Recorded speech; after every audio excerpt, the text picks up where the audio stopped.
Namaskar and pranam to all of you. Again, I am coming back to my channel, Asit Government Rule Guru.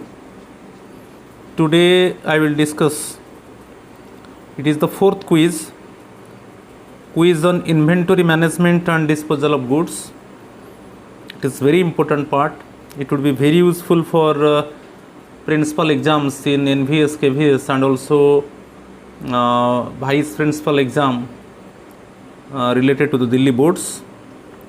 So this topic is very important one. So with patience, if you go through the video completely, you can collect complete information. So both the parts are very important one. So 40 MCQs I will discuss today in this part.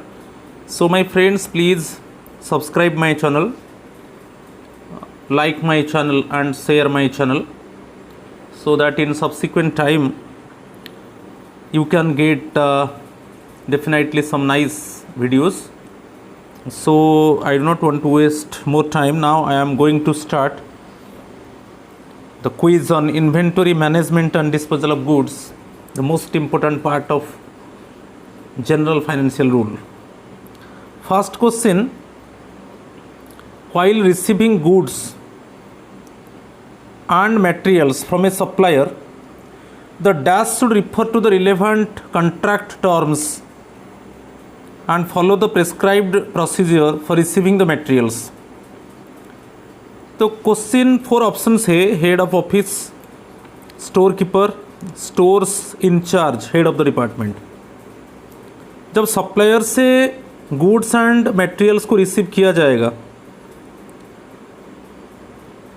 सो यहाँ पर 4 option से कौन होगा जो relevant contract terms को strictly follow करेगा, और जो प्रोसीज्योर है कि गुड्स एंड मटेरियल्स को जो रिसीव किया जाएगा सप्लायर से, जो प्रोसीज्योर है. तो यहाँ पर who should refer to the relevant contract terms and follow the prescribed procedure for receiving the materials. तो यहाँ पर जो आंसर है वो है बेसिकली जो ऑफिसर स्टोर का इंचार्ज होता है, stores incharge. Right answer is bit C. So the officer who is in charge of store collect the goods and materials from the supplier and strictly follow the contract terms and also strictly imitate the procedures for receiving the materials from the suppliers. So यहाँ पर जो answer है bit C है, ये बहुत important है. चलो question number 2 को चलेंगे. Who should certify received the material and recorded it in the appropriate stock registers. यहाँ पर जो 4 ऑप्शंस है कि यहाँ पर कौन सर्टिफाई करेगा कि मटेरियल को रिसीव किया गया और उसको प्रॉपरली रिकॉर्ड किया गया अप्रोप्रिएट स्टॉक रजिस्टर्स में. क्योंकि हम जानते हैं जब मटेरियल को रिसीव किया जाएगा तब इमीडिएटली स्टॉक रजिस्टर्स में मेंशन होगा किस डेट में परचेज किया गया, कौन सा सप्लायर से परचेज किया गया, कितना क्वांटिटी उसका था, ठीक है, पर क्वांटिटी प्राइस क्या था, वो डिटेल्स एक्चुअली स्टॉक रजिस्टर में मेंटेन होगा. राइट. तो यहाँ पर who should certify receiving the material and recorded in the appropriate stock registers. 4 options are there: head of office, store keeper, stores incharge और head of the department. Again answer is bit C, stores incharge. जो stores, जो officer actually store का incharge है, वो material को receive करेगा और उसको स्टॉक रजिस्टर्स में प्रॉपरली रिकॉर्ड करेगा. तो उससे क्लियरली पता चल जाएगा कि कौन सा डेट से परचेज किया गया, किस सप्लायर से परचेज किया गया, कितना क्वांटिटी का परचेज हुआ, पर क्वांटिटी प्राइस क्या है. तो डिटेल्स इन्फॉर्मेशन मिल जाएगा. तो यहाँ पर जो आंसर है बिट सी है. चलो क्वेश्चन नंबर 3 को चलेंगे.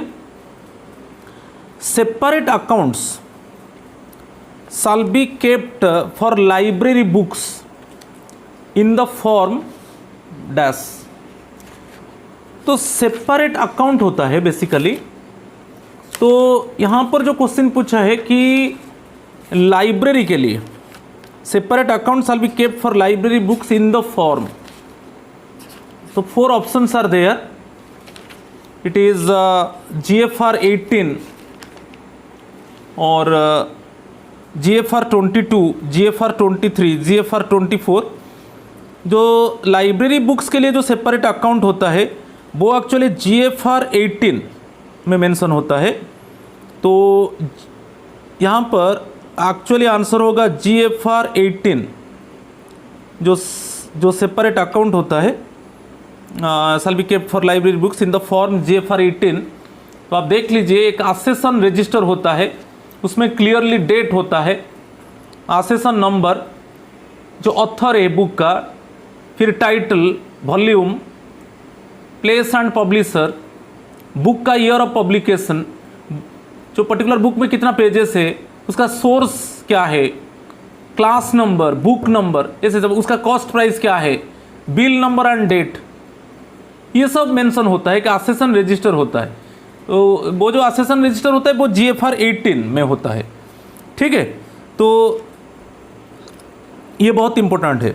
जो अभी NVS का एग्ज़ाम है कि आगे में जो KVS एग्ज़ाम, प्रिंसिपल एग्ज़ाम आएगा, ये बहुत इंपॉर्टेंट है कि आप दिल्ली बोर्ड का वाइस प्रिंसिपल एग्ज़ाम दे रहे हो और ऐसा कोई स्टेट गवर्नमेंट में सपोज एग्ज़ाम दे रहे हो, ये बहुत इंपॉर्टेंट है। तो GFR 18 एक फॉर्म है, GFR 18 फॉर्म, वो आसेसन रजिस्टर होता है।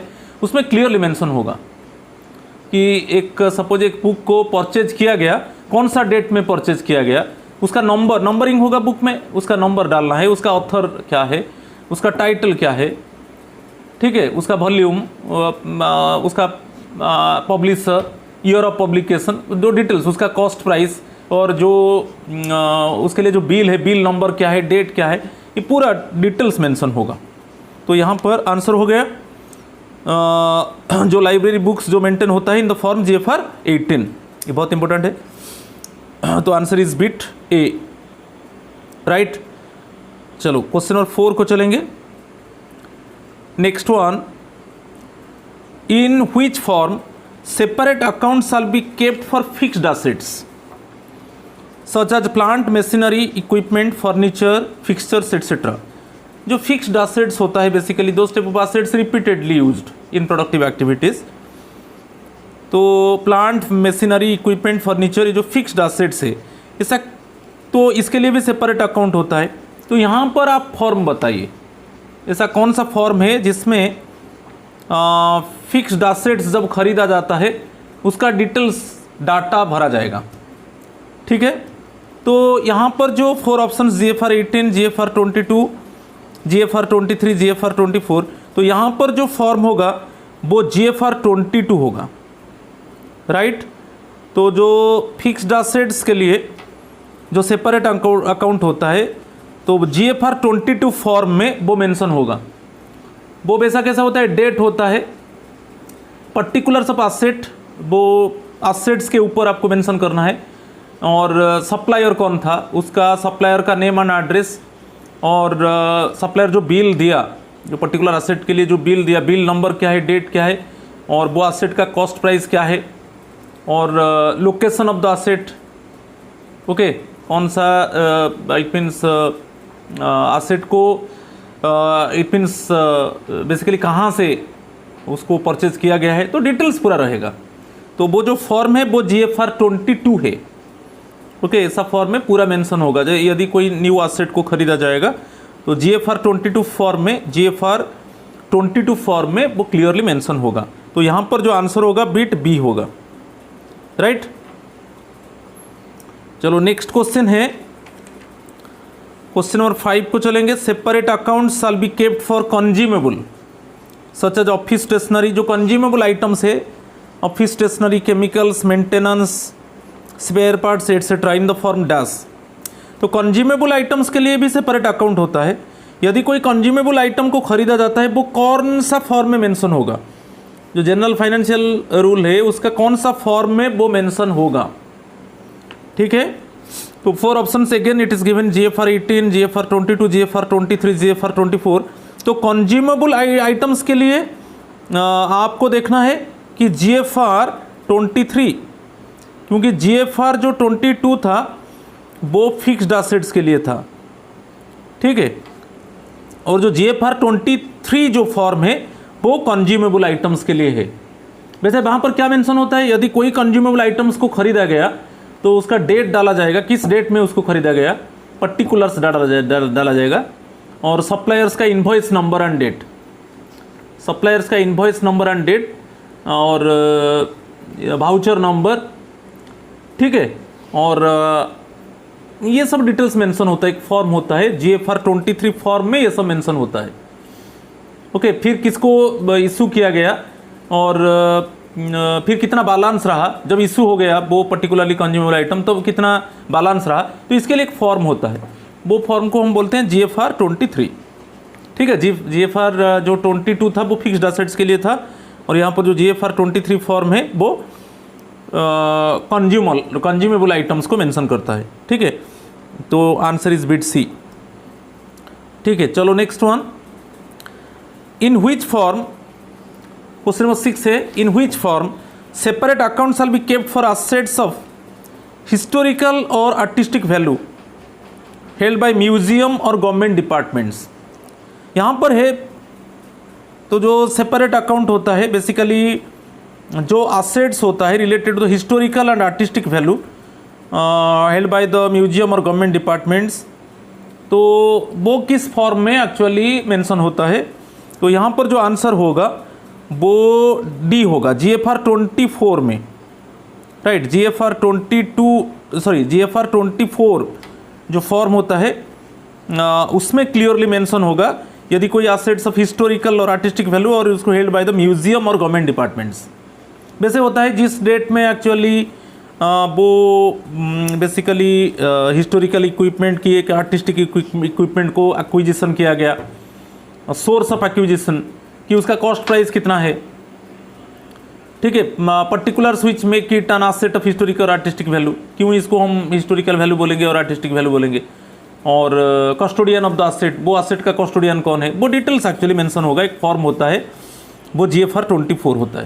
तो जो GFR 18 फॉर्म है वहाँ पर लाइब्रेरी बुक रिलेटेड है, GFR 22 फॉर्म फिक्स्ड एसेट्स के लिए है, GFR 23 फॉर्म कंज्यूमेबल्स के लिए है, और GFR 24 जो है वो basically assets of historical, right, और आर्टिस्टिक वैल्यू जो हेल्ड बाय द म्यूजियम और गवर्नमेंट डिपार्टमेंट्स होता है। यहाँ पर आंसर डी होगा।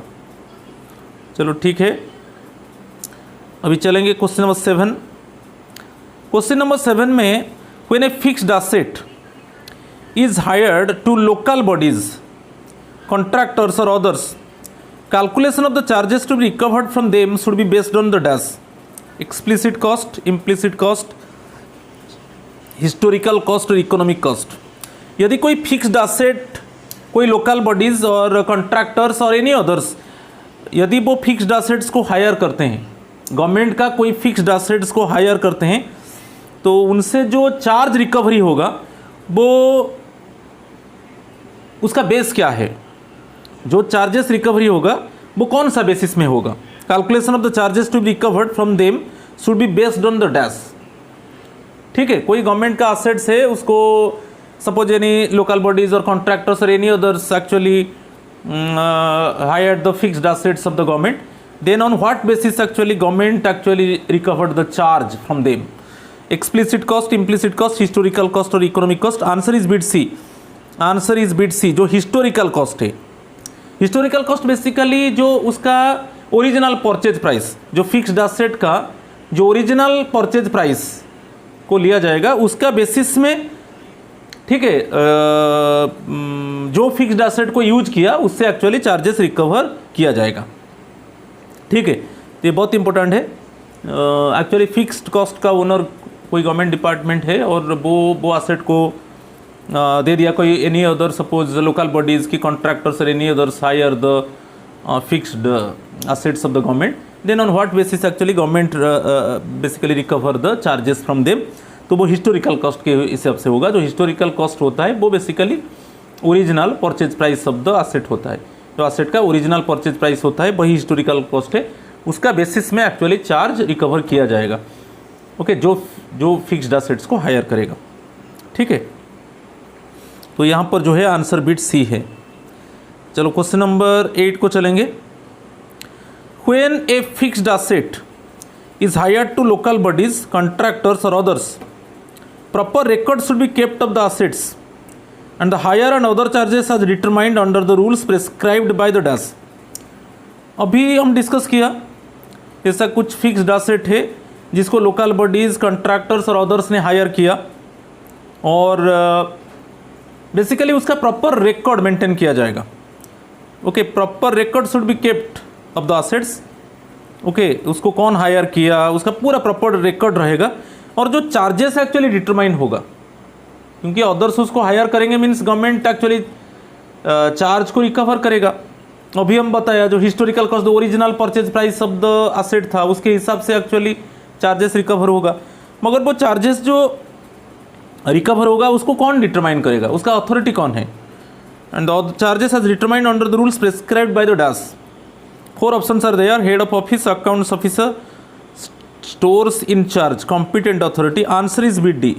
जो कॉम्पिटेंट अथॉरिटी होता है वो एक्चुअली डिटरमाइन करेगा चार्ज को. ठीक है, जब when the local bodies, contractors और any others basically hired the fixed assets of the government, then the record properly the record should be maintained, and then it is the responsibility of the competent authority to determine the charges recovered from from the bodies, local bodies or contractors or any others, those who have used the fixed assets of the government. Right, तो यहाँ पर जो answer होगा B D होगा. चलो question number 9 को चलेंगे. Fixed assets should be verified at least once in dash. एक फिजिकल वेरिफिकेशन होता है. बेसिकली आप ऑफिस में देखिए फिजिकल वेरिफिकेशन, जीएफआर रूल आप देखिए 213, जो जीएफआर रूल ये है जनरल फाइनेंशियल रूल, आप देख लीजिए 213 का जो उसका सब डिवीज़न पार्ट 1 को देखिए, 213(1) को देखिए. वहाँ पर बेसिकली फिक्स्ड एसेट्स का जो फिजिकल वेरिफिकेशन होता है वो क्लियरली मेंशन है और वो एवरी ईयर होता है. Fixed assets should be verified at least once in a year. Answer is bit C. In a year, every year होता है. Answer is bit C. Every year fixed assets का verification होगा और उसका जो आउटकम होगा वो कॉरेस्पॉन्डिंग रजिस्टर में रिकॉर्डेड होगा. यदि कुछ इसमें डिस्क्रिपेंसीज होगा तब it must be investigated and brought to account. तो इसको याद रखना है. जो जीएफआर रूल 213(1) वो बेसिकली फिक्स्ड एसेट्स का 213 मीन्स फिजिकल वेरिफिकेशन होता है. फिक्स्ड एसेट्स और जो कंज्यूमेबल आइटम्स और वेरिफिकेशन का प्रोसीज्योर, ये सब जनरल फाइनेंशियल रूल 213 में आता है. बहुत इंपॉर्टेंट है. आप रूल को देखिए, रूल को पूछ लेता है. और बेसिकली 213(1) को भी याद रखिए. 213 जो सब डिवीज़न 1 को देखिए, 213 का फर्स्ट रूल को देखिए. इसमें क्लियरली मेंशन है कि every year fixed asset should be verified and उसका जो आउटकम होगा वो रिकॉर्डेड होगा कॉरेस्पॉन्डिंग रजिस्टर में. यदि कुछ डिस्क्रिपेंसीज इसमें होता है तो promptly it must be investigated and brought to account. ठीक है, तो इसका आंसर मिल गया. चलो नेक्स्ट वन, क्वेश्चन नंबर 10 को चलेंगे. अभी मैं बताया अगेन जो physical verification of all the consumable goods and materials should be undertaken at least once in dash. तो आप देख लीजिए GFR general financial rule 213 part 2 को देख लीजिए. पार्ट 1 में फिक्स्ड एसेट्स का वेरिफिकेशन होता है, फिजिकल वेरिफिकेशन एवरी ईयर होता है. जो जनरल फाइनेंशियल रूल 213 का पार्ट 2 में क्लियरली मेंशन है कि जो कंज्यूमेबल गुड्स एंड मटेरियल्स है उसका फिजिकल वेरिफिकेशन होता है. अगेन एवरी ईयर होता है. बिट सी होगा, एवरी ईयर होता है. कंज्यूमेबल गुड्स एंड मटेरियल्स का वेरिफिकेशन एवरी ईयर होता है. ठीक है, वो क्लियरली दिया है जीएफआर 213 पार्ट 2 में दिया है. यदि उसमें कुछ डिस्क्रिपेंसीज होता है, ओके, उसका आउटकम को वेरिफिकेशन होगा, उसका जो भी आउटकम होगा वो करेस्पॉन्डिंग रजिस्टर में रिकॉर्डेड होगा. यदि कुछ डिस्क्रिपेंसीज होता है then it must be investigated and brought to account. Okay, so ये बहुत इंपॉर्टेंट है. तो बेसिकली यदि कोई डिस्क्रिपेंसीज होता है इसमें तो appropriate action taken by the competent authority. तो ये बेसिकली कंज्यूमेबल गुड्स के ऊपर है। और आप ये जो यही पार्ट का जनरल फाइनेंशियल रूल आप पार्ट 3 को देख लीजिए, वो प्रोसीज्योर दिया है कि कैसे वेरिफिकेशन होगा। जो फिजिकल वेरिफिकेशन होता है फिक्स्ड एसेट्स का, बेसिकली फिक्स्ड एसेट्स को क्या बोलेंगे हम, नॉन कंज्यूमेबल आइटम्स बोलते हैं। और ये जो कंज्यूमेबल आइटम्स पार्ट 2 में दिया है उसका प्रोसीज्योर कैसा है, क्या प्रोसीज्योर है, कैसे उसको वेरीफाई किया जाता है, वो क्लियरली दिया है। तो आप रूल याद हो गया 213 बहुत इंपॉर्टेंट है। चलो क्वेश्चन नंबर 11 को चलेंगे। क्वेश्चन नंबर 11 में क्लियरली दिया है dash is an expenditure that does not add value to the material being stocked. बहुत इंपॉर्टेंट है। इसमें ऐसा कौन सा एक्सपेंडिचर है जो मटेरियल एक्चुअली स्टॉक में है, उसका वैल्यू जो मटेरियल का वैल्यू में कुछ ऐड नहीं होगा, वो किस तरीके का एक्सपेंडिचर ऐसा होगा। Dash is an expenditure that does not add value to the material being stocked. तो actual cost, surplus cost, inventory carrying cost, transportation cost. यहाँ पर जो आंसर है बिट सी है, इन्वेंटरी कैरिंग कॉस्ट। बेसिकली जो stock होता है तो उसका एक कैरिंग कॉस्ट होता है, ठीक है, कि स्टॉक्स को मेंटेन करना एक कैरिंग कॉस्ट होता है।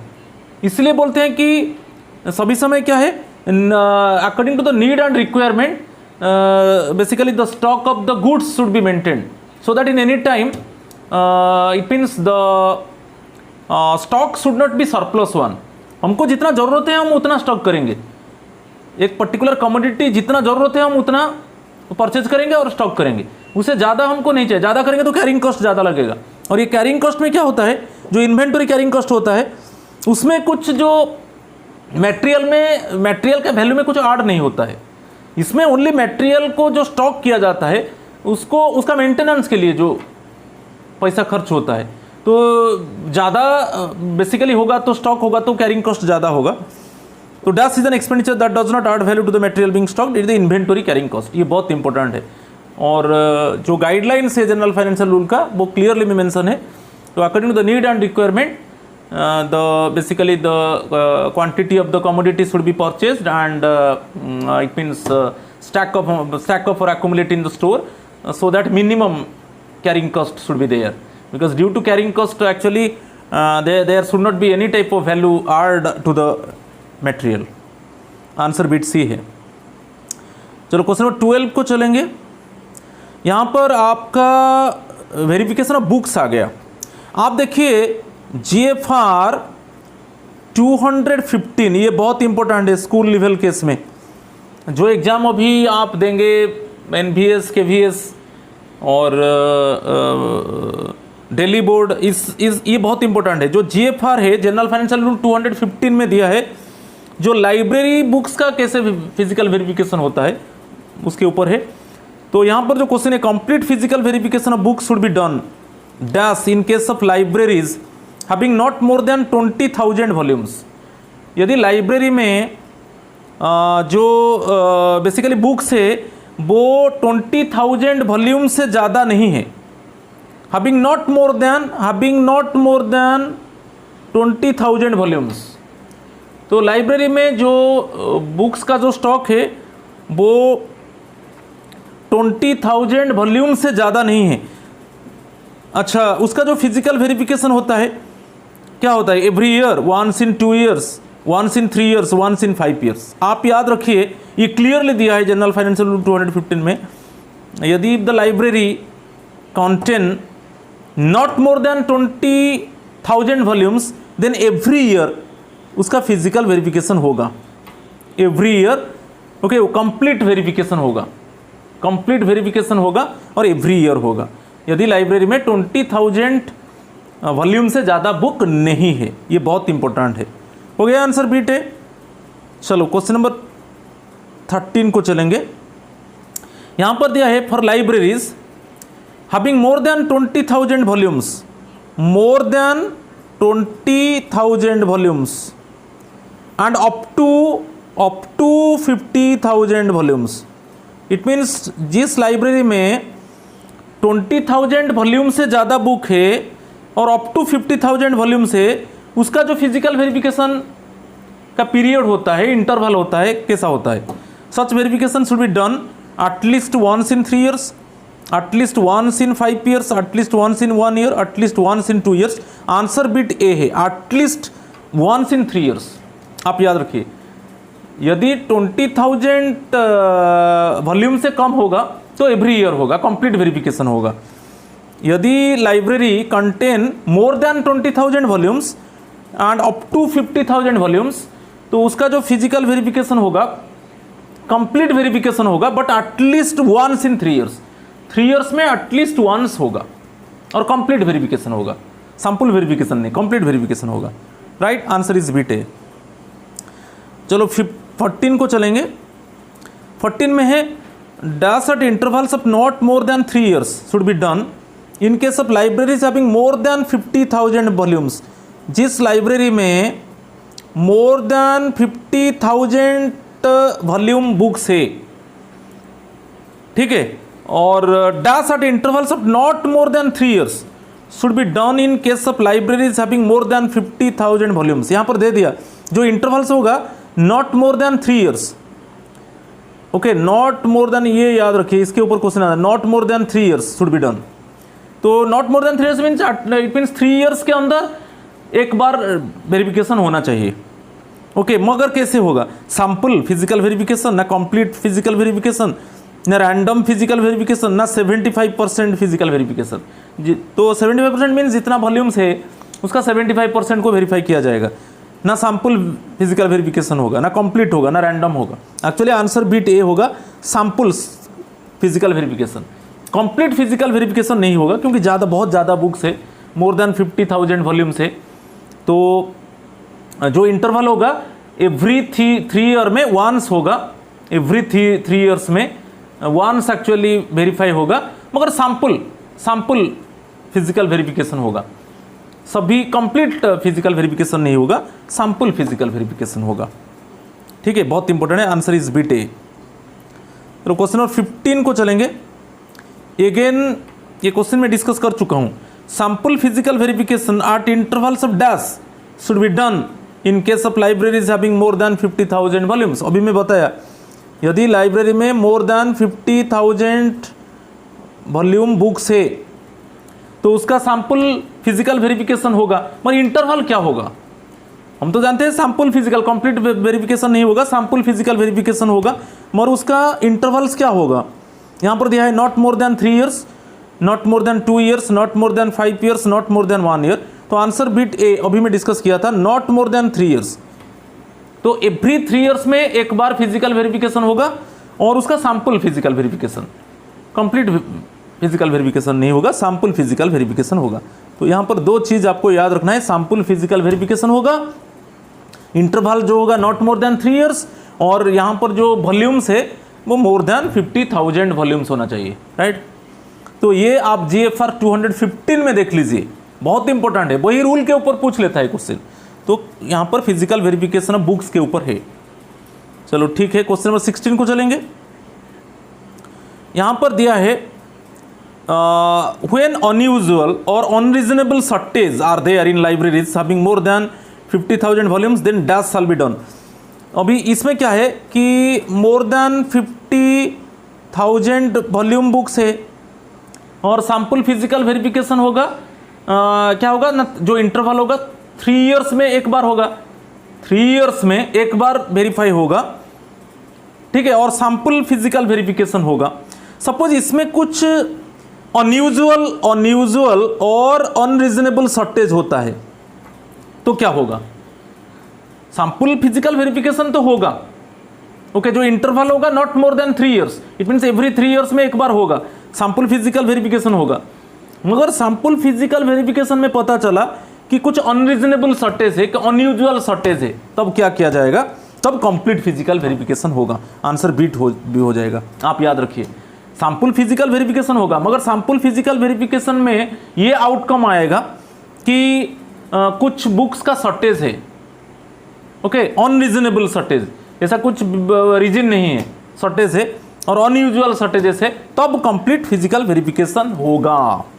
राइट, तो ये क्वेश्चन नंबर 16 क्लियर। चलो क्वेश्चन नंबर 17 को चलेंगे।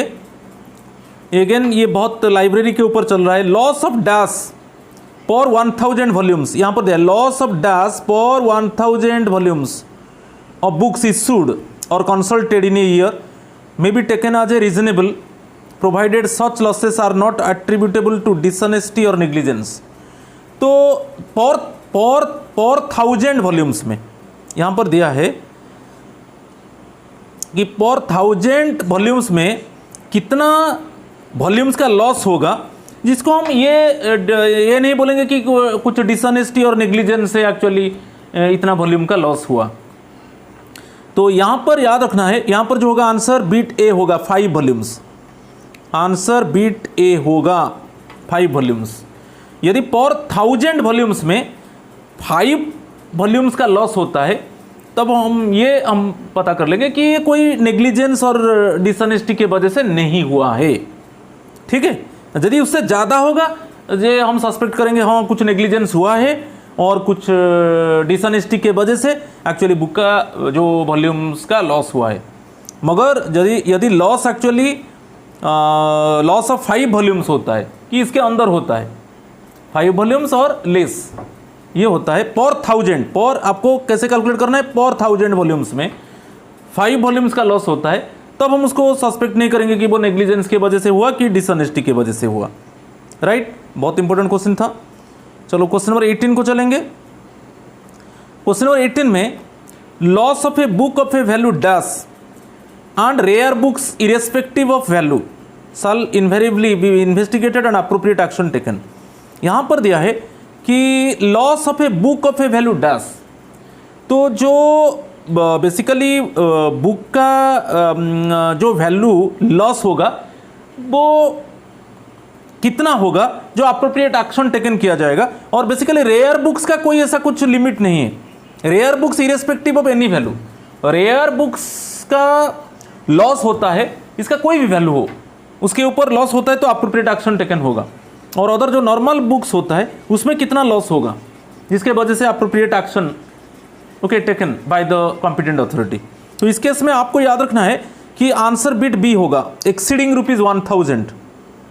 यदि loss of a book of a value exceeding ₹1000, ऐसा एक बुक लॉस हो गया जिसका वैल्यू मोर देन 1000 है और रेयर बुक्स में बताया रेयर बुक्स केस में कोई भी वैल्यू हो यदि होता है तब it must be investigated and appropriate action taken by the competent authority. Normal books यदि कोई पर्टिकुलर नॉर्मल बुक का लॉस होता है और उसका वैल्यू मोर देन ₹1000 होता है, लॉस ऑफ ए बुक दिया है ना, एक बुक का लॉस होता है जिसका वैल्यू मोर देन ₹1000 होता है। और अदर केस में क्या है, rare books of any value यदि लॉस होता है तो प्रॉपर इन्वेस्टिगेशन होगा और appropriate action taken by the competent authority. ठीक है, तो यहाँ पर जो आंसर होगा बिट बी होगा। चलो क्वेश्चन नंबर 19 को चलेंगे। In which rule of GFR physical verification of library books are there. अभी मैं बताया, आप देख लीजिए जनरल फाइनेंशियल रूल 215 उसमें क्लियरली मेंशन है। अभी मैं पूरा डिस्कस किया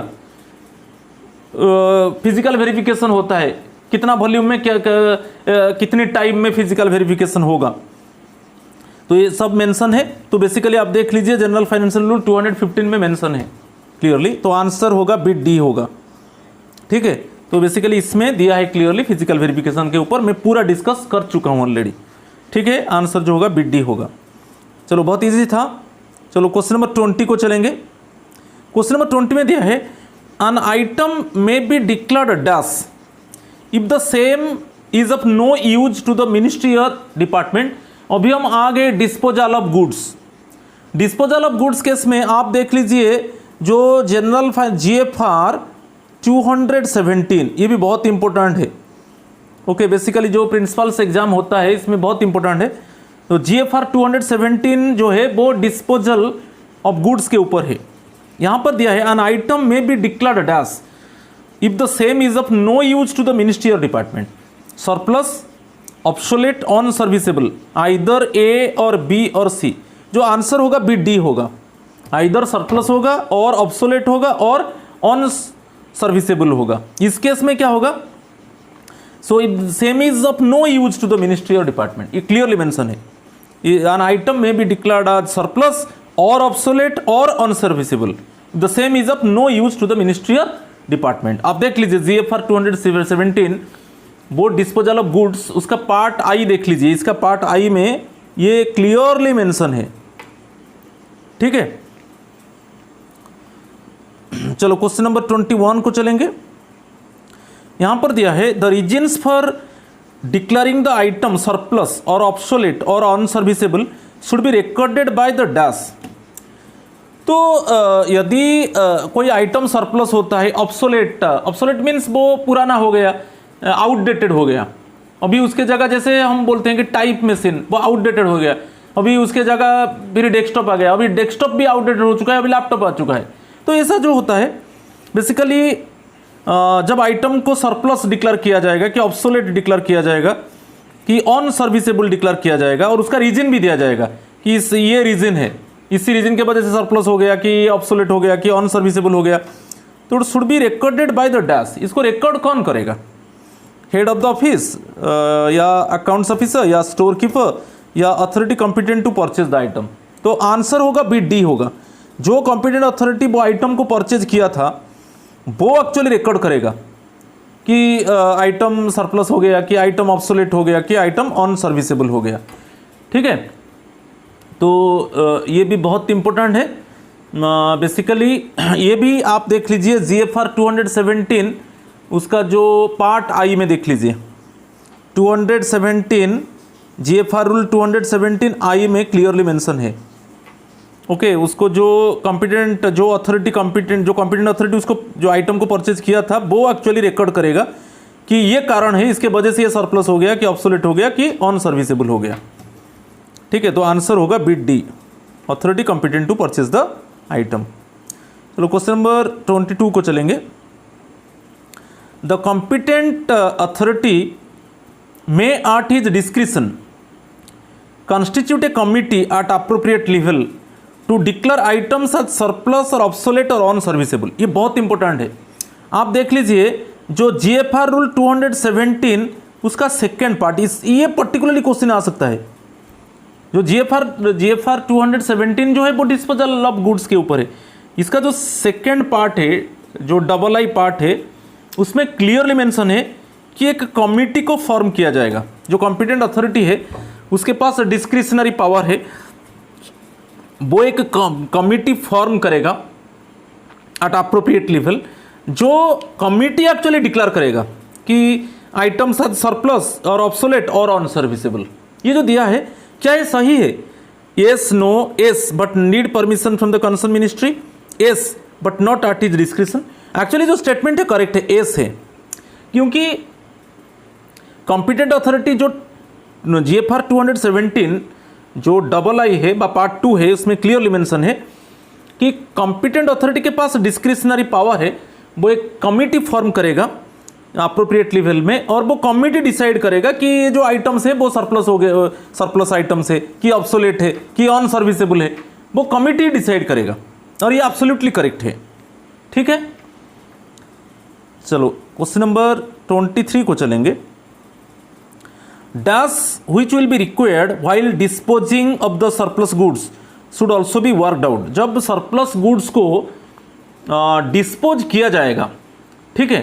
यहाँ ये देख लीजिए 217 पार्ट 3 देख लीजिए, पार्ट 3 जो है इसमें ट्रिपल आई देख लीजिए, थर्ड पार्ट को देख लीजिए 217 का, basically related to the disposal of goods. इसमें क्लियरली मेंशन है कि जब सरप्लस गुड्स को डिस्पोज किया जाएगा तब वो कैसे किया जाएगा, ऐसा कौन सा वैल्यू को लिया जाएगा, पैरामीटर के हिसाब से कौन सा वैल्यू को लिया जाएगा?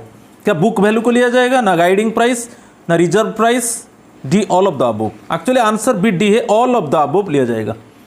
Book value, guiding price, reserve. Book value जो होता है बेसिकली जो उसका ओरिजिनल परचेज प्राइस होता है, और सेकंड है गाइडिंग प्राइस है, रिजर्व प्राइस है, तीनों को लिया जाता है जब सरप्लस गुड्स का डिस्पोजल होता है, ठीक है। तो आपको कन्फ्यूजन नहीं होना है, तीनों price, it means book value तो बेसिकली जो ओरिजिनल परचेज प्राइस होता है, गाइडिंग प्राइस, रिजर्व प्राइस, ये तीनों को लेके एक्चुअली सरप्लस गुड्स को डिस्पोज किया जाता है। और ये बेसिकली आप देख लीजिए GFR 217 थर्ड पार्ट में दिया गया है, ठीक है। चलो नेक्स्ट पार्ट को चलेंगे। ये आ गया क्वेश्चन नंबर 24 आ गया। A report of stores of disposal of goods, a report of stores of disposal of goods shall be prepared in form. ऐसा कौन सा फॉर्म है, जीएफआर फॉर्म है जो एक रिपोर्ट प्रिपेयर होता है डिस्पोजल ऑफ गुड्स के लिए।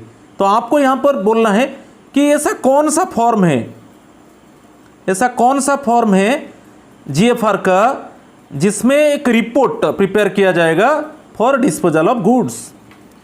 तो GFR 10, GFR 11, GFR 12, GFR 13, actually जो फॉर्म होता है जीएफआर 10 होता है। Okay, answer is bit A होगा। जीएफआर 10 एक फॉर्म होता है, उसमें एक कंप्लीट रिपोर्ट प्रिपेयर किया जाएगा फॉर डिस्पोजल ऑफ गुड्स। और जो हम जानते हैं कि किस तरीके का गुड्स को डिस्पोज किया जाएगा, तो जो सरप्लस होगा, ऑब्सोलेट होगा और ऑन सर्विसेबल होगा, तीनों चीज को लेना है। यदि आइटम सरप्लस है, यदि आइटम्स वो ऑब्सोलेट हो चुका है, आउटडेटेड हो चुका है और ऑन सर्विसेबल है, जिसका यूज नहीं होगा, नहीं हो पाएगा, तो ये केस में एक्चुअली फॉर्म 10 में उसके लिए एक रिपोर्ट प्रिपेयर होगा। ओके, पर्टिकुलर सब स्टोर्स मेंशन होगा, क्वांटिटी और वेट, वो बुक वैल्यू जो मैं बोला था, ओरिजिनल परचेज प्राइस क्या था, condition and year of purchase. Okay, कौन सा ईयर में उसको परचेज किया गया था और उसका कंडीशन क्या है, और मोड ऑफ डिस्पोजल, उसको जो डिस्पोज किया जाएगा कैसे, किस मोड में, चाहे उसको सेल किया जाएगा, ना उसको ऑक्शन किया जाएगा, ना उसके लिए एडवर्टाइज टेंडर इंक्वायरी किया जाएगा, तो मोड ऑफ डिस्पोजल, ये पूरा एक फॉर्म होता है, वो पूरा रिपोर्ट होगा जिस गुड्स को डिस्पोज किया जाएगा, जो सरप्लस आइटम को डिस्पोज किया जाएगा, जो ऑब्सोलेट आइटम को डिस्पोज किया जाएगा, जो अनसर्विसेबल आइटम को डिस्पोज किया जाएगा, उसके लिए जो फॉर्म होता है वो जीएफआर 10 फॉर्म होता है। उसमें एक कंप्लीट रिपोर्ट दिया जाता है। वो रिपोर्ट में क्लियरली सब डाटा है कि कौन सा ईयर में उसको परचेज किया गया था, उसका कंडीशन क्या है, उसका ओरिजिनल परचेज प्राइस व बुक वैल्यू क्या है, जब परचेज किया गया था तब उस ओरिजिनल परचेज प्राइस क्या था, उसका क्वांटिटी की वेट क्या है। ओके, ये सब, और उसको यदि डिस्पोजल किया जाएगा कैसे किया जाएगा, चाहे उसको सेल कर दिया जाएगा, ना उसको उसके लिए ऑक्शन बुलाया जाएगा, ना उसके लिए एडवर्टाइज टेंडर इंक्वायरी को इनवाइट किया जाएगा, तो ये सब पूरा फॉर्म है। उसमें सिग्नेचर, डेजिग्नेशन, डेट, फेट, ये डिटेल्स होता है, राइट। तो ये बहुत इंपॉर्टेंट है, राइट। तो ये जो है आप देख लीजिए अगेन 217 थर्ड पार्ट में 217 आप देख लीजिए, जो उसका थर्ड सब डिवीजन पार्ट है उसमें क्लियरली मेंशन है कि एक रिपोर्ट प्रिपेयर किया जाएगा जीएफआर 10 में, राइट। चलो नेक्स्ट क्वेश्चन को चलेंगे। Question number 25, scrap lots comprising of hazardous waste, batteries etcetera shall be sold keeping in view the guidelines of dash. तो ये बहुत इंपॉर्टेंट है, इसके ऊपर क्वेश्चन आता है जो hazardous है स्क्रैप मटेरियल्स के ऊपर दिया है 217 फिफ्थ पार्ट को देखिए।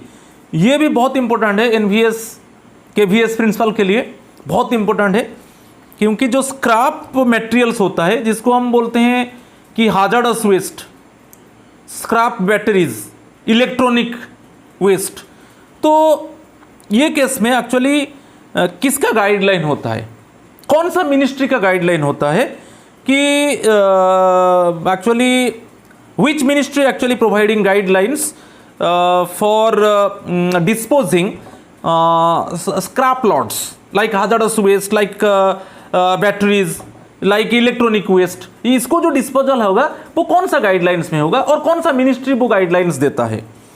तो definitely answer is with D, ministry of environment and forest.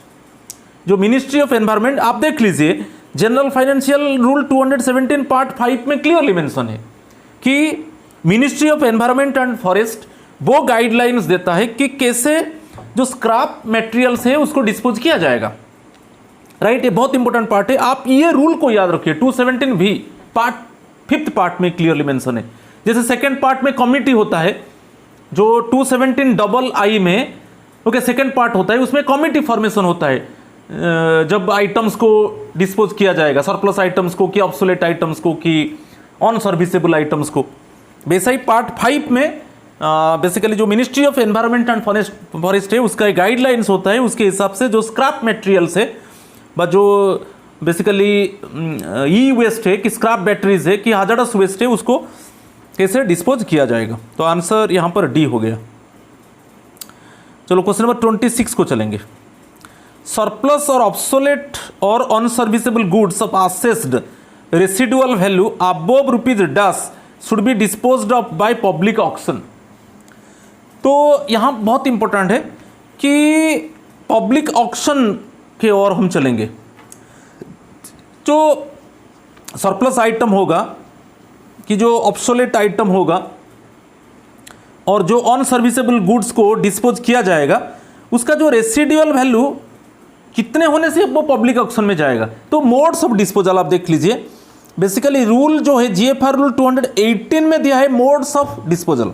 जो मोड्स दिया है, कैसे, किस मोड में, मोड्स मीन्स क्या है, क्या हम उसको डायरेक्टली सेल कर देंगे, क्या हम उसको ऑक्शन करेंगे, क्या हम उसके लिए एडवर्टाइज टेंडर इंक्वायरी को इनवाइट करेंगे।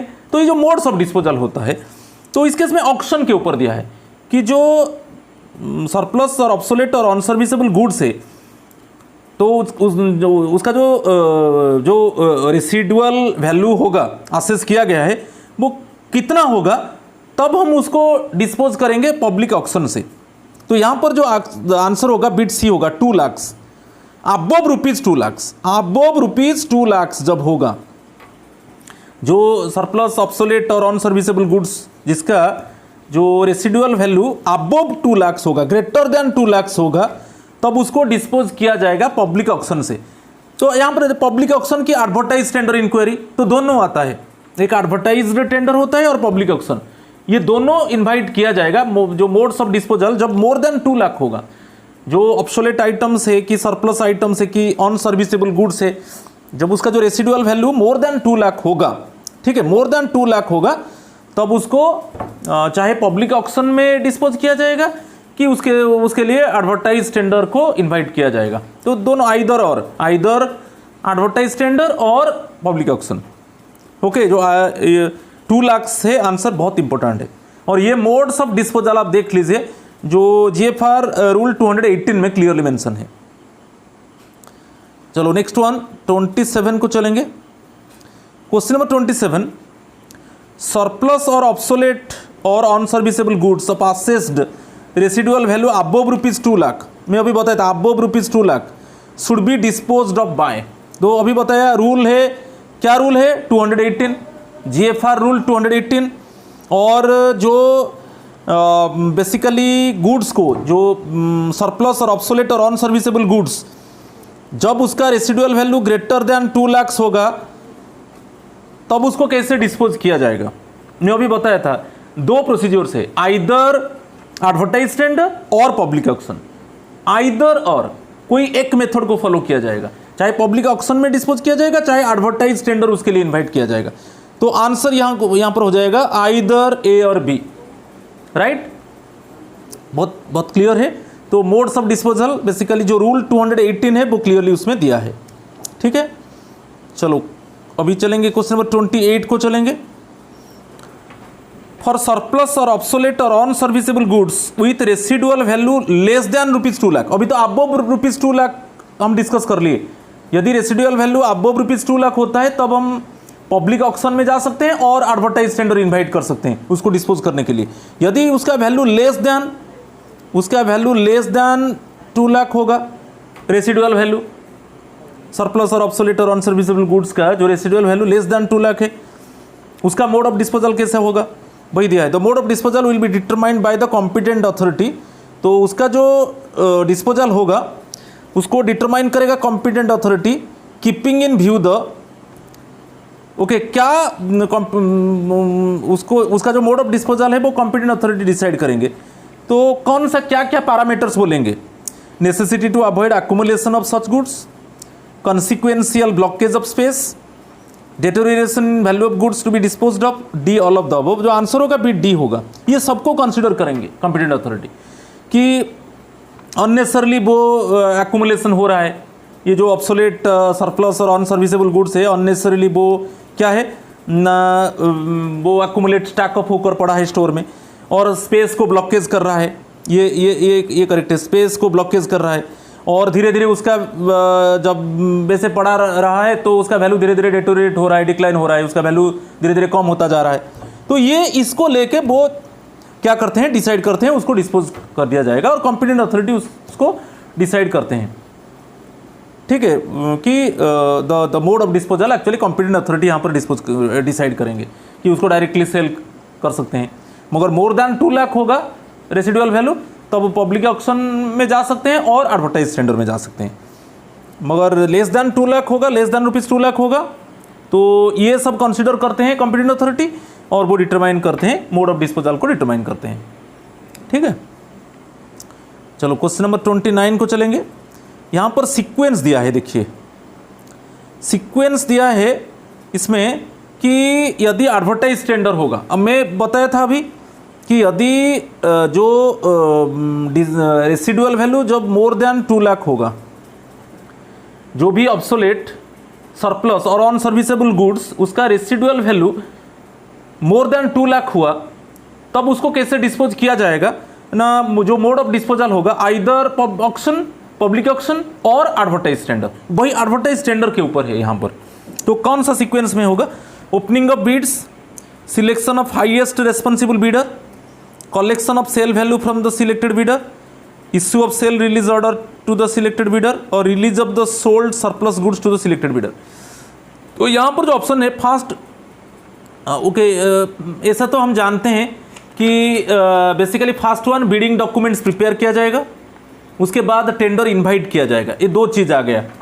फर्स्ट हम प्रिपेयर करेंगे बिडिंग डॉक्यूमेंट्स को, फिर इनवाइट करेंगे। इनवाइट करने के बाद बिड्स को ओपन किया जाएगा। ओपन करने के बाद जो हाईएस्ट रेस्पॉन्सिव बिडर है उसका सिलेक्शन होगा, जो ज़्यादा पैसा में उसको खरीदेगा, हाईएस्ट रेस्पॉन्सिव बिडर को सिलेक्ट किया जाएगा। ये ठीक है। नेक्स्ट है collection of sale value from the selected bidder. First sale value को कलेक्ट किया जाएगा, जिस वैल्यू में जो डिसाइड हुआ कि हाईएस्ट रेस्पॉन्सिव बिडर उसको कितना एक्चुअली वैल्यू में हम उसको सेल करेंगे, उससे कलेक्शन किया जाएगा, सेल वैल्यू को कलेक्शन किया जाएगा। ये भी ठीक है। नेक्स्ट आ जाएगा फिर issue of sale release order to the select. हम उससे पैसा कलेक्ट करने के बाद रिलीज करेंगे। क्या रिलीज करेंगे ना, इशू ऑर्डर रिलीज करेंगे। और next one release of the sold surplus goods to the selected bidder, फिर हम उसको गुड्स उसको दे देंगे। तो ये जो ऑप्शन है वो सही है, पूरा सीक्वेंस में है। तो इसमें क्या क्या नहीं है, फास्ट आपको याद रखना है, यदि हम गुड्स को डिस्पोजल करना चाहते हैं तो एडवर्टाइज टेंडर, ये भी जानते हैं अमाउंट जब मोर देन 2 लाख होगा, जब रेसिडुअल वैल्यू, तब जब हम एडवर्टाइज टेंडर में जाएंगे फर्स्ट वन हम बिड प्रिपेयर करेंगे, फिर हम टेंडर इनवाइट करेंगे, फिर बिड ओपन होगा। ओपन होने के बाद जो हाईएस्ट रेस्पॉन्सिव बिडर है, जो ज़्यादा पैसा में खरीदना चाहते हैं, उसको सिलेक्ट करेंगे, उससे उसका वैल्यू को पूरा कलेक्ट करेंगे। कलेक्ट करने के बाद एक्चुअली एक ऑर्डर होता है रिलीज ऑर्डर, उसका नाम पे, जो सिलेक्टेड बिडर के नाम पे रिलीज ऑर्डर इशू होगा। उसके बाद उसको गुड्स को हैंडओवर किया जाएगा। तो ये जो ऑप्शंस है ये सिस्टमेटिक वही तरीके से, फर्स्ट ये है, या आप देख लीजिए यहाँ पर जो ऑप्शन होगा वो प्रॉपर सीक्वेंस में ऑलरेडी है। प्रॉपर सीक्वेंस में क्या है, ये फर्स्ट आएगा, ये सेकंड आएगा, ये थर्ड आएगा, ये फोर्थ आएगा, फिफ्थ आएगा, ठीक है। ऑर्डर सीक्वेंस पूरा करेक्ट सीक्वेंस में है। तो यहाँ पर आंसर जो होगा बिट बी होगा। आंसर क्या होगा, bit B, II, first opening of bids, then selection of highest responsive bidder, next one collection of sale value from the selected bidder, issue of sale release order to the selected bidder, then उसको surplus goods को उसको handover कर दिया जाएगा। और last में जो unsuccessful bidders है, जो अनसक्सेसफुल बिडर्स है उनका बिड सिक्योरिटी को उनको रिटर्न कर दिया जाएगा, ठीक है। तो आंसर यहाँ पर जो आंसर होगा बिट बी होगा, ठीक है। चलो क्वेश्चन नंबर, ये जो एडवर्टाइज टेंडर में जो गुड्स को डिस्पोज किया जाएगा उसका रूल है बेसिकली 219 में दिया है। आप देख लीजिए GFR रूल 219 में दिया है, 219 में, क्योंकि मोड्स ऑफ डिस्पोजल 217 में है। 217 डिस्पोजल ऑफ गुड्स है, जो GFR 218 है उसमें मोड्स ऑफ डिस्पोजल, क्या हम सेल्स करेंगे कि पब्लिक ऑक्शन की, एडवर्टाइज टेंडर, ये सब होता है 218 में। और जो एडवर्टाइज टेंडर होता है उसका जो गाइडलाइंस होता है वो जनरल फाइनेंशियल रूल 219 में है, ठीक है। चलो क्वेश्चन नंबर 30 देखेंगे, ये भी बहुत इंपॉर्टेंट है। In case of disposal of goods through advertise tender, the amount of bid security should ordinarily be dash of the assessed और reserve price of the goods. अच्छा, जो अभी हम डिटेक्ट किए कि जो GFR रूल 219 है उसमें प्रोसीज्योर दिया गया है disposal of goods through advertise tender, और उसमें क्लियरली मेंशन है जो असेस्ड और जो रिजर्व प्राइस है उसका कितना परसेंटेज हम बीड सिक्योरिटी के आकार में लेंगे। The amount of Beed security जो अर्नेस्ट मनी होता है, okay, the amount of Beed security bye earnest money हम कितना लेंगे, शुड ऑर्डिनरीली बी डैश, और जो बीड सिक्योरिटी डिसाइड होगा किसके ऊपर होगा, असेस्ड और reserve price of the goods के ऊपर होगा। कितना परसेंटेज होगा, तो वो बेसिकली 10% होगा। कितना होगा, बेसिकली 10% होगा। Ordinarily it must be 10% of the assessed और reserve price of the goods. इसको याद रखना है, जब एडवर्टाइज टेंडर में गुड्स को डिस्पोज किया जाएगा तो वहाँ पर जो बीड सिक्योरिटी लिया जाएगा बीडर से वो बेसिकली 10% लिया जाएगा। और 10% कैसे कैलकुलेट होगा ना, असेस्ड और reserve price of the goods. और ये क्लियरली मेंशन है रूल GFR 219 में जो रिलेट करता है disposal through advertised tender. Question number 31 को चलेंगे। इन case of auction for disposal of goods, अब मैं आपको बोल चुका हूं कि बेसिकली जो मोड्स ऑफ डिस्पोजल है, फर्स्ट वन रूल क्या है 218 है, और उसमें क्लियरली मेंशन है कि जब जो सरप्लस गुड्स है या ऑब्सोलेट गुड्स है कि अनसर्विसेबल गुड्स है, जब उसका residual value more than 2 lakh होगा तब आइदर हम पब्लिक ऑक्शन में जाएंगे और हम एडवर्टाइज्ड टेंडर में जाएंगे। एडवर्टाइज टेंडर के ऊपर मैं बताया, तो अभी ऑक्शन में जाएंगे। ऑप्शन जो ऑक्शन का बात जब आता है, आप देख लीजिए GFR, जो पब्लिक ऑक्शन का बात है GFR 220, क्योंकि 219 जो था वो एडवर्टाइज टेंडर के ऊपर था। आप देख लीजिए GFR 220 में डिस्पोजल थ्रू ऑक्शन। तो in case of auction for disposal of goods, if a bid is accepted, earnest money, अच्छा यदि बीड को एक्सेप्ट किया गया, earnest money not less than dash of the bid value should immediately be taken on the spot from the successful bidder. तो यहाँ पर दिया है जब गुड्स को डिस्पोज किया जाता है ऑक्शन के थ्रू, यदि बीड को एक्सेप्ट किया गया तब कितना अर्नेस्ट मनी, जो बीड सिक्योरिटी कितना लिया जाएगा बीड वैल्यू का, इमीडिएटली ऑन द स्पॉट उसे लिया जाएगा। तो जो Ernest money not less then 25%, ये है आंसर बी डी है। Ernest money not less then 25, जो बीड वैल्यू होगा, बीड वैल्यू का 25%, उससे कम नहीं होगा, मिनिमम 25, ज़्यादा ले सकते हो, मगर ये not less then 25% of the bid value immediately on the spot.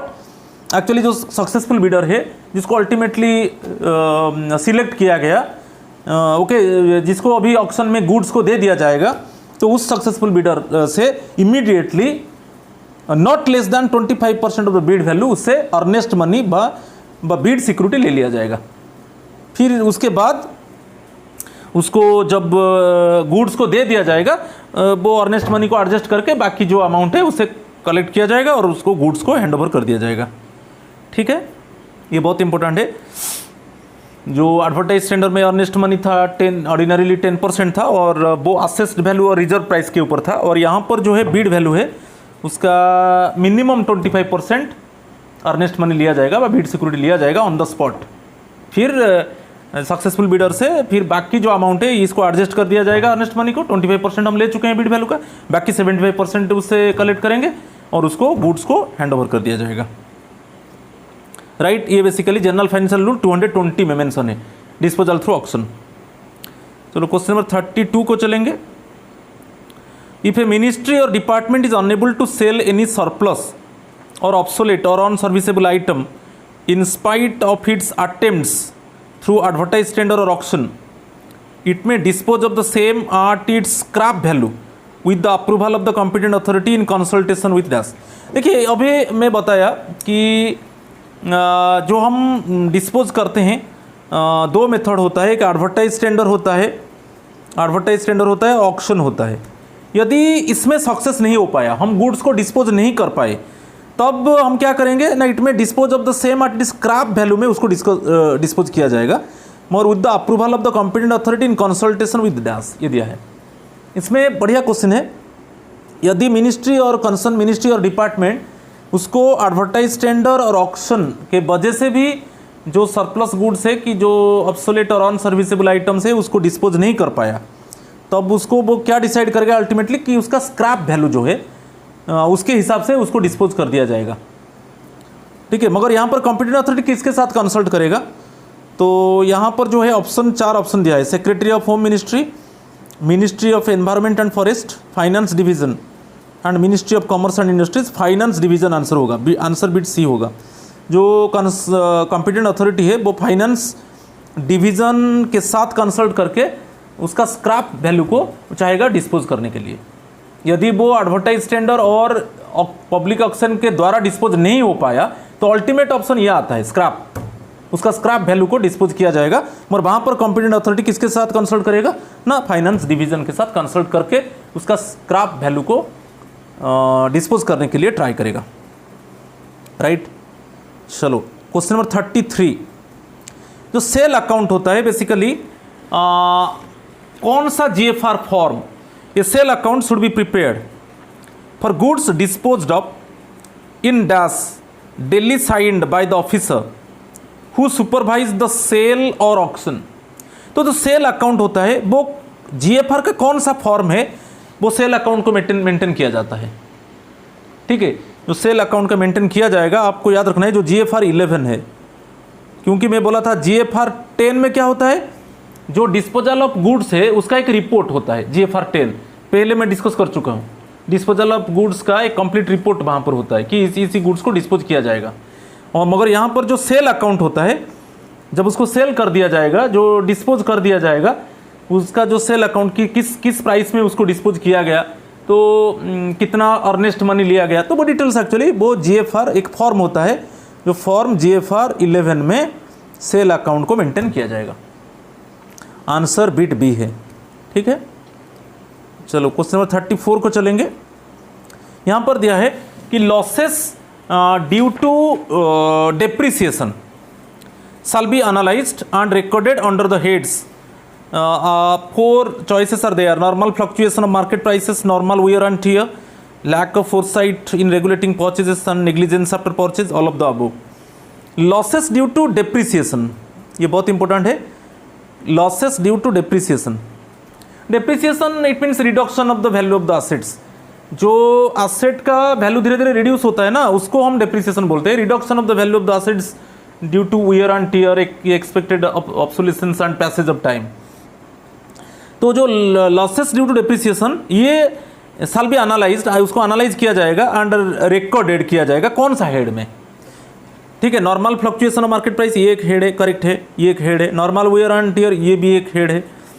Lack of foresight in regulating purchases ये भी एक हेड है। एंड नेग्लिजेंस आफ्टर परचेज ये भी एक हेड है। ये all of the above answer होगा, आंसर बिट डी होगा, ऑल ऑफ द अबव, ठीक है। सभी हेड से इसको याद रखना है आपको, बहुत इंपॉर्टेंट है।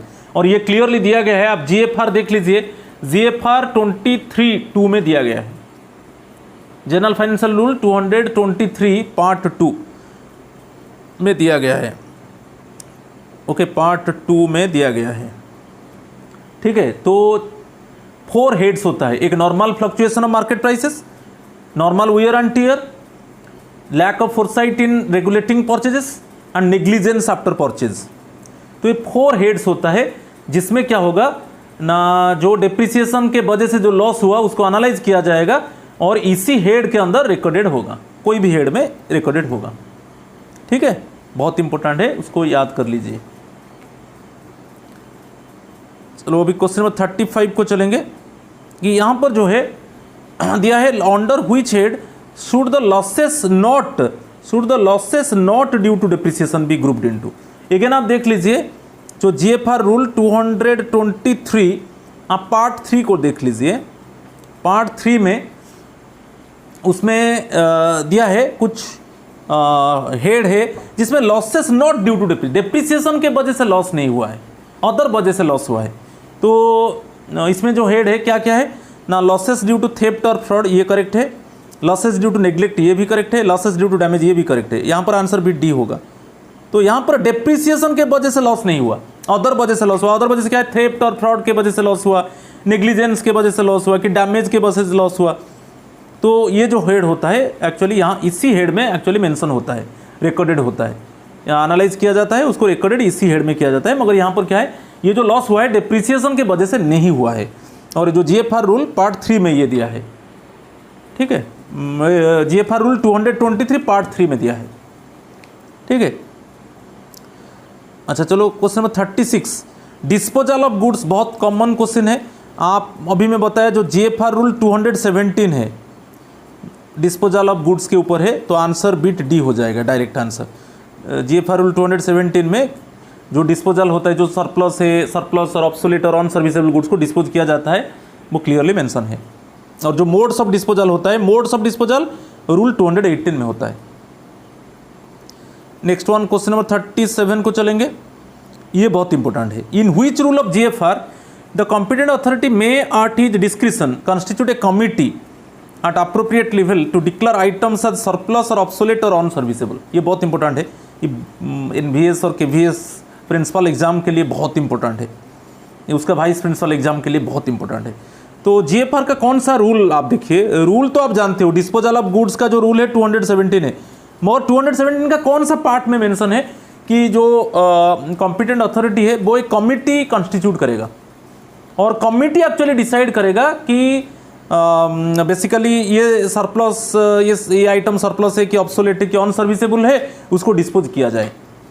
तो वही दिया है, the competent authority may at his description constitute a committee at appropriate level to declare, तो वो डिक्लेयर करेंगे, कमिटी डिक्लेयर करेगा ये आइटम सरप्लस है कि आइटम ऑब्सोलेट है कि आइटम ऑन सर्विसेबल है, उसको डिस्पोज कर देना चाहिए।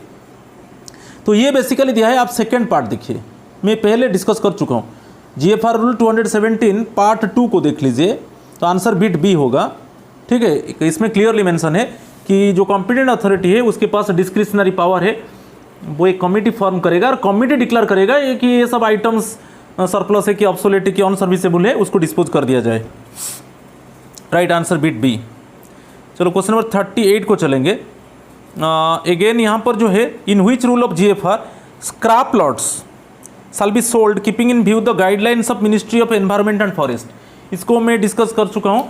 जो स्क्रैप पैड्स है, जैसे चाहे वो कोई इलेक्ट्रॉनिक वेस्ट हो, राइट, कि कोई हाजार्डस वेस्ट हो कि स्क्रैप बैटरीज, तो बेसिकली जो स्क्रैप मटेरियल्स है उसको कैसे डिस्पोज किया जाएगा according to the guidelines of ministry of environment and forest.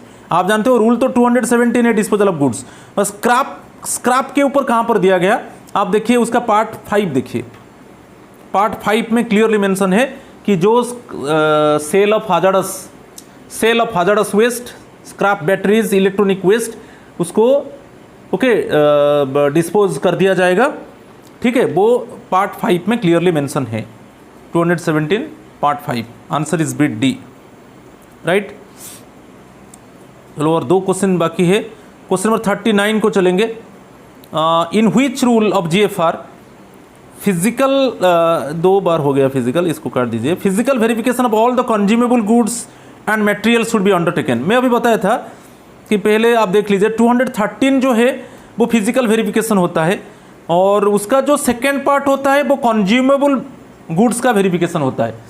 जो पार्ट 1 होगा वो फिक्स्ड एसेट्स के लिए होगा, जो पार्ट 1 होगा वो फिक्स्ड एसेट्स के लिए फिजिकल वेरिफिकेशन होगा एवरी ईयर।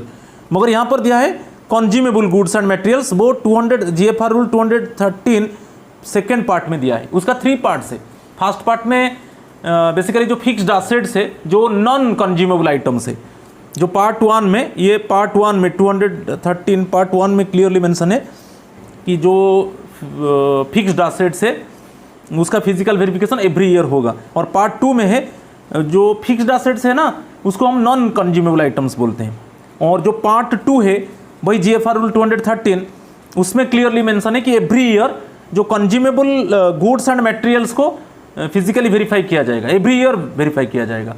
यदि उसमें कुछ डिस्क्रिपेंसीज आता है तब अप्रोप्रिएट एक्शन लेगा कॉम्पिटेंट अथॉरिटी, उसका प्रॉपरली इन्वेस्टिगेट होगा, ठीक है, और ब्रॉट टू नोटिस और अप्रोप्रिएट एक्शन होगा, ठीक है। तो और थर्ड पार्ट इसका जो 213 जो रूल है, थर्ड पार्ट बेसिकली प्रोसीज्योर है, कैसे वेरीफाई किया जाएगा वो प्रोसीज्योर है। चलो आज का लास्ट क्वेश्चन हम देख लेंगे, क्वेश्चन नंबर 40।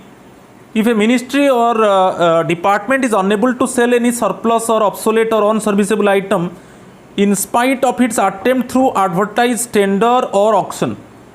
यदि आप देखिए मैं बोला था कि जो एडवर्टाइज, टेंडर और ऑक्शन ये सब होता है जब मोड्स ऑफ डिस्पोजल, आप देख लीजिए जीएफआर रूल 218 दिया है मोड्स ऑफ डिस्पोजल, ठीक है, मोड्स ऑफ डिस्पोजल, इसमें क्लियरली मेंशन है कि जो मोड्स ऑफ डिस्पोजल होगा वो सेल्स हो सकता है कि एडवर्टाइज टेंडर कि ऑक्शन, ये होता है। उसमें क्लियरली मेंशन है कि यदि डिपार्टमेंट उसको वो फर्स्ट अटेम्प्ट करता है कि उसको एडवर्टाइज टेंडर और ऑक्शन से वो उसको डिस्पोज करना चाहता है, सब उसमें जो आइटम्स को वो डिस्पोज नहीं कर पाया, जो सरप्लस आइटम्स और ऑब्सोलेट आइटम्स और ऑन सर्विसेबल आइटम्स को वो डिस्पोज नहीं कर पाया, ओके, तब वो क्या करेगा, ठीक है, तब वो क्या करेगा कि dispose of the same at its scrap value, ठीक है, destruction of the item in an eco friendly manner, dump the item in scrap yard, ना dispose of the item through limited tender. यदि वो उसको एडवर्टाइज टेंडर और auction, ये है advertise tender और ऑक्शन से वो डिस्पोज नहीं कर पाया, तब कंसर्न मिनिस्ट्री और डिपार्टमेंट क्या करेगा ना, उसको स्क्रैप वैल्यू में डिस्पोज करना चाहेगा। तो वो वहां पर मैं बताया था कॉम्पिटेंट अथॉरिटी क्या करेगा ना, फाइनेंशियल डिवीजन जो है उसके साथ कंसल्ट करेगा, कॉम्पिटेंट अथॉरिटी फाइनेंशियल डिवीजन के साथ कंसल्ट करेगा और उसको क्या करेगा, स्क्रैप वैल्यू के हिसाब से डिस्पोज करेगा। यदि ये स्क्रैप वैल्यू के हिसाब से डिस्पोज नहीं हो पाया तब उसको क्या करेगा, डिस्ट्रॉय कर देगा इको फ्रेंडली। मगर यहां पर जो आंसर होगा बिट ए होगा, क्योंकि यदि एडवर्टाइज टेंडर, अच्छे से सुन लीजिए, यदि एडवर्टाइज टेंडर और ऑक्शन से उसको डिस्पोज नहीं कर पाया तब जो कॉम्पिटेंट अथॉरिटी है वो फाइनेंशियल डिवीजन के साथ कंसल्ट करके उसका स्क्रैप वैल्यू को डिस्पोज करने के लिए ट्राई करेगा। यदि स्क्रैप वैल्यू को वो डिस्पोज नहीं कर पाया और फाइनली क्या करेगा ना, उसको डिस्ट्रॉय करेगा इन इको फ्रेंडली मैनर। मगर अभी जो आंसर है वो दिया है कि वे minister department unable to sell any surplus और ऑब्सोलेट और unserviceable item in spite of its attempt through advertise tender और ऑक्शन। उसके बाद क्या करेगा ना, वो फाइनेंशियल डिवीजन के साथ कंसल्ट करके ट्राई करेगा कि वो स्क्रैप वैल्यू के हिसाब से उसको डिस्पोज करने के लिए वो ट्राई करेगा। तो आंसर बिट ए होगा। तो ये आज 40 क्वेश्चंस था, बहुत इंपॉर्टेंट है, तो आप अच्छे से उसको देख लीजिए। ये डेफिनेटली ये इन्वेंटरी, जो इन्वेंटरी मैनेजमेंट है और डिस्पोजल ऑफ गुड्स के ऊपर क्वेश्चन आता है। तो please my friends, subscribe my channel, share my channel and like my channel, and your comment is very important one for me, so that in subsequent time also you can get some nice videos. So आज इतना ही है। Again thank you and namaskar to all of you.